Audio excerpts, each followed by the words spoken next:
This week's parsha is the most important parsha in the entire Torah. You may ask, why is this week's parsha the most important in the entire Torah? Well, let me tell you. Parashah Kedoshim opens with the command, "You shall be holy, for I, Hashem, am holy," and proceeds to provide a series of commandments on how we are to become holy. We hear about honoring your parents and keeping Shabbat. We read about helping the poor and dealing honestly. We learn about forbidden mixtures and the requirement to keep honest weights and measures.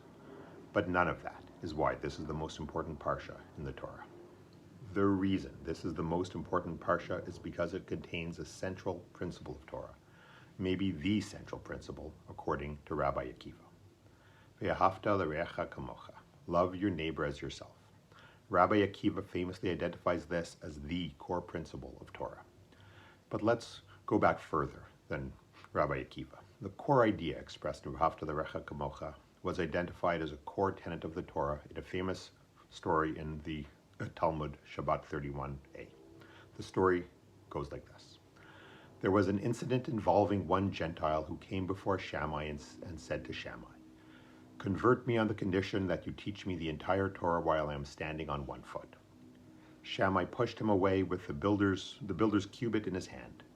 The same Gentile came before Hillel. He converted him and said to him, "That which is hateful to you, do not do to another." That is the entire Torah. The rest is its interpretation. Go and learn. Famous story. I'm sure you've all heard it before. It captures the golden rule. That which is hateful to you, do not do to another, and positions Hillel's response over the response of Shammai. But here's the thing. I'm willing to bet that if all of those listening to this video were there at the time, we'd have sided with Shammai. And for good reason. What kind of insulting request did the man make? Here you are listening to a 5-minute video about a single line in a single parsha, and I'm sure none of you are listening to it while standing on one foot. In fact, I suspect not many of you could balance on one foot while listening to this, even if you listen to it at double speed. People devote their entire life to learning Torah. The very notion that you could teach it while on one foot belittles the Torah, insults everyone who wants to learn, and shows the man was not serious about his desire to convert. So of course, Shammai pushed him away. The story is not a knock against Shammai. He seemed to act not only reasonably, but even prudently. But let's take a closer look at an often missed line in there. When Shammai pushed the man away, he did so with the builder's cubit in his hand. Talmudic stories need to be read very carefully. There's no throwaway lines in there. If the story includes the detail about the builder's cubit, it's there for a reason. So why the builder's cubit? Why not push him away with a stick, or a rock, or a shotgun? Perhaps what Shammai was saying is that you want to convert? Fine. Conversion is about building a strong foundation. And one foot does not a strong foundation make. Perhaps Shammai was symbolically using the builder's cubit to push him away, to say, what you're asking me to do will not create a stable foundation to build upon. So what's the brilliance of Hillel? He looked at the situation and says, it's true, a structure cannot stand on a foundation of one leg. But we're not building a structure, we're building a Jew. Do you know what does stand on one leg?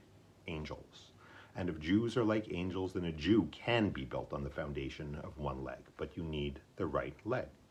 According to Hillel, what was that one leg? I'll give you a hint. It wasn't that which is hateful to you, do not do to another. The one leg is that which is hateful to you, do not do to another. That is the entire Torah, and the rest is its interpretation, Zol Gamul. Go and learn. The Zol Gamul, go and learn part, is so often left out, but it's part of what he taught the man standing on one leg. The golden rule is great, but it's not enough. In order to understand how the golden rule can be the foundation of your Judaism, you need to learn Torah. The golden rule doesn't stand on its own. The need to study the Torah is in and of itself a part of the core principle of Torah.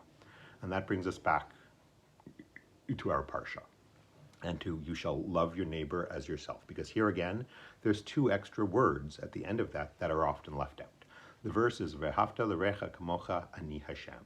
You shall love your neighbor as yourself. I am Hashem. That I am Hashem changes the verse. It's no longer a social contract between people. It's a divine command. And that takes us all the way back to the opening verses of our parsha. You shall be holy, for I, Hashem, am holy. Perhaps this is not a commandment at all, but rather Hashem's promise to us. Hashem is holy.